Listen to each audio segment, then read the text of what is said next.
Hi there. This video is an exam paper walkthrough of the Eduqas GCSE Mathematics Foundation Tier Component 2 paper from autumn 2023. This paper is worth 120 marks in total, and this is the second video of 6. It will focus on questions 5 to 9, which account for 20 of these marks. Eduqas Component 2 papers are calculator papers, so a calculator should be used. A little disclaimer: there may be more than one way to answer a question. The methods shown in this video are not the only way some mathematical skills can be applied. Okay, let's get started.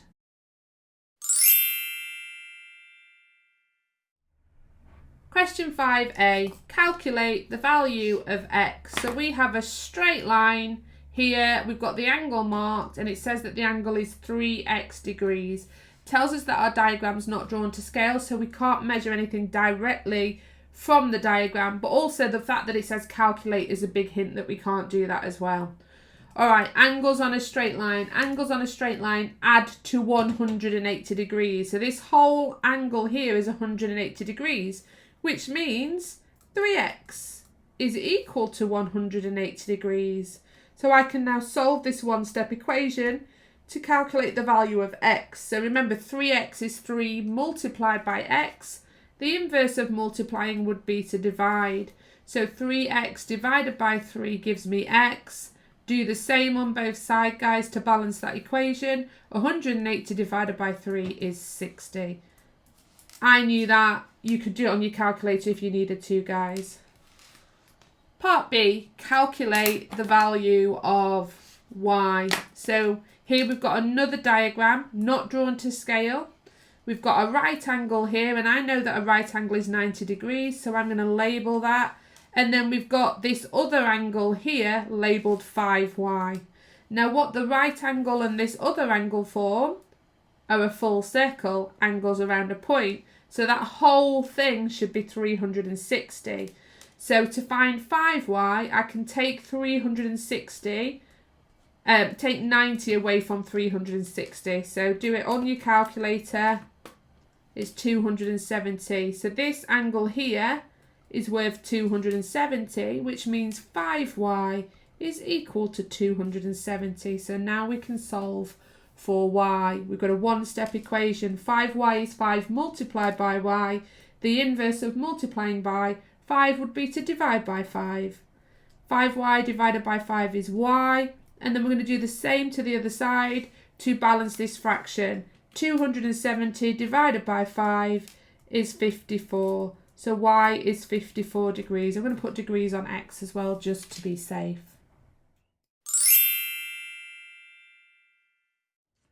Question 6. A, B, C, D is a kite. So A, B, C, and then another point D would form a kite. 3 of its vertices have been plotted on the grid below. So that word vertices means the corners. So 3 of the corners for that kite have been plotted. So A, B and C. Part A, plot point D on the grid to complete the kite. Okay, so things we need to remember about a kite. From the top, between the top 2 vertices, that line there is a line of symmetry.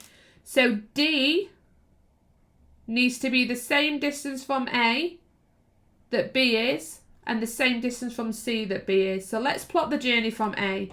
So to get to B, we go down 1 and across 2. So to get to D, we're going to go down 1 and across 2 in the other direction. So that's where D should be. So that's part A. Part B, write down the coordinates of point D. Okay, so for coordinates, we write the x coordinate first. So for D, the x coordinate is 1. And then we write the y coordinate. Well, if we read across, the y coordinate is 4.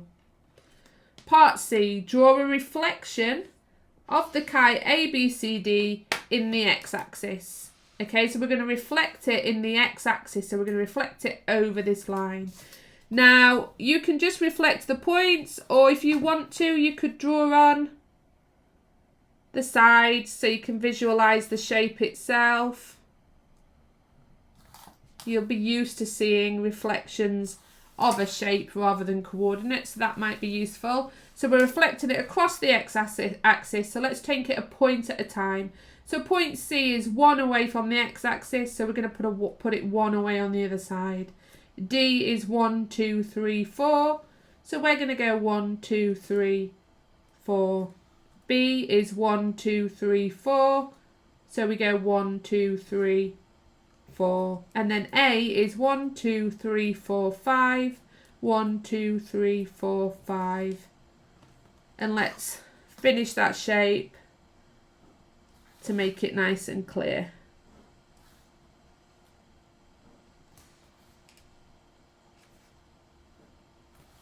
There we go. Question 7. The graph below shows the average maximum daily temperature in degrees Celsius and the average monthly rainfall in millimetres in Greece. So we've got a key here. So the temperature, the average temperature are the bars and the average rainfall are the line graph. Part A. Which month has the highest rainfall? So for rainfall, we're looking at the line graph and we're looking for the highest point that is plotted. So the one that's highest up there, because this is the frequency axis. So if we look, it's this point that's the highest. And if we look at where that matches up to, well, that matches up to November. So November had the highest rainfall. Part 2. Calculate the difference in average maximum daily temperature between the warmest month and the coolest month. So we're working with temperature, so that means we're looking at the bars now, guys. We want to look for the average maximum daily temperature between the warmest month and the coldest month. So we want the highest bar for the warmest month and the lowest bar for the coolest month. Well, the highest bar is clearly August. So let's read across what that value would be. So that would be there. So if we look at this scale, 30 to 40 is 5. So that must be 2 each, so 32, 34. So the highest temperature, the warmest month was 34. The coolest month is the smallest bar,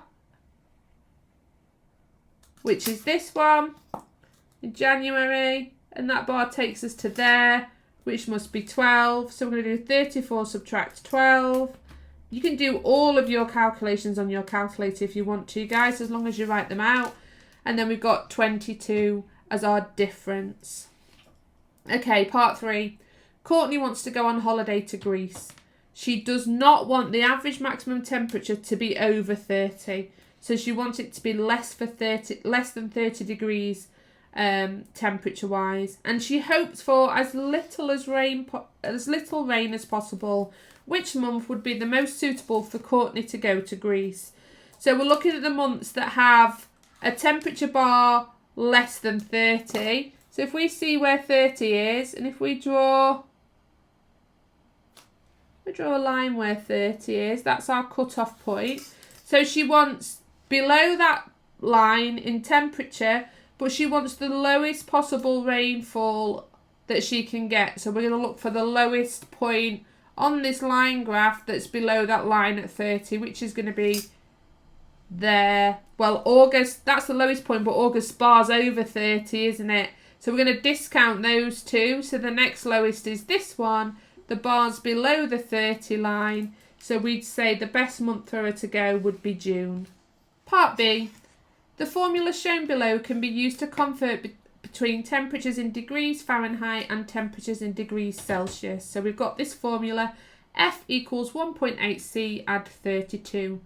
On a particular day in Greece, the temperature was 25 degrees Celsius. Use the formula to convert this temperature to degrees Fahrenheit. So this formula works out degrees Fahrenheit, and we've been given a temperature in degrees Celsius, which is C. So we're going to write out this formula, but we're going to substitute 25 where C is. So that's 1.8 multiplied by C, so 1.8 multiplied by 25, but then we've still got to add that 32. And we can put this all in our calculator. So 1.8 multiplied by 25, That's why brackets are useful in your calculator, guys. Add 32, so it's 77 degrees Fahrenheit. Question 8. Alex and Louise buy some cereal bars and drinks at a shop. The image below shows the items that Alex and Louise bought and their total cost. So Louise bought 4 cereal bars and it cost £5. Alex bought 1 cereal bar and 3 drinks and it cost £5.60. Assume that each cereal bar is identical and each drink is identical. Okay. Find the cost of 1 cereal bar and the cost of 1 drink. Okay, so we're going to start with what Louise bought and spent because she bought the same thing. So for 4 cereal bars, it costs £5. So if we do 5 divided by 4, that tells us that it was £1.25 per cereal bar. And I'm going to put £1.25 there, ready. We now need to figure out the cost of 1 drink.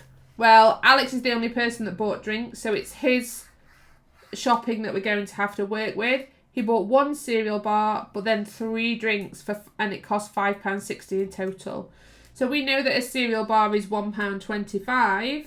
So if we take that £1.25 from his total, so 5.6 take away 1.25. So that's £4.35. So that £4.35 is for those 3 bottles. So we can now divide that by 3 to find the cost of 1. So one of them costs £1.45. So we're going to put £1.45 on the bottom for drinks there. Question 9. The manager of a shop calculates the wages of her staff at the end of each week. She uses this diagram. So we've got a function machine here. So you put the number of hours worked in, you multiply it by the hourly pay, you add the bonus, and then that gives you their total wage. And then in this table, we've got hourly pay rates. So a junior sales assistant gets paid £10.42. A senior sales assistant gets paid £11.50. Part A. Hamza is a junior sales assistant. Last week, he worked for 25 hours and had a bonus of £80. What was Hamza's total wage last week? So we're going to use this function machine to work out his total wage. So we need the number of hours worked first. So 25 hours worked. We multiply that by his hourly rate of pay. Well, he's a junior sales assistant, so that's £10.42. Once we've done that, we then add the bonus. Well, the bonus is £80. And then that would tell us his total wage. So because I've put that bracket there, that means I can put all of this in my calculator at once. If I didn't put the brackets, it wouldn't necessarily do them in the right order for me. So let's put the brackets in. 25 times £10.42 plus 80. So he earned £340.50 that week. Julie is a senior sales assistant. Last week her total wage was £271, including a bonus of £64. How many hours did Julie work last week? So this time we're starting with the total wage. We're working backwards to the number of hours worked. So this is a function machine, but when we work backwards, we do the inverse operation. So for the total wage, instead of adding the bonus, we would subtract it. Instead of multiplying by the hourly rate, we would divide it. Okay, so total wage is what we're starting with. So 271, a bonus of 64. Remember, when we're coming this way, we're doing the opposite. So instead of adding the bonus, we're going to take the bonus away. So that's 207.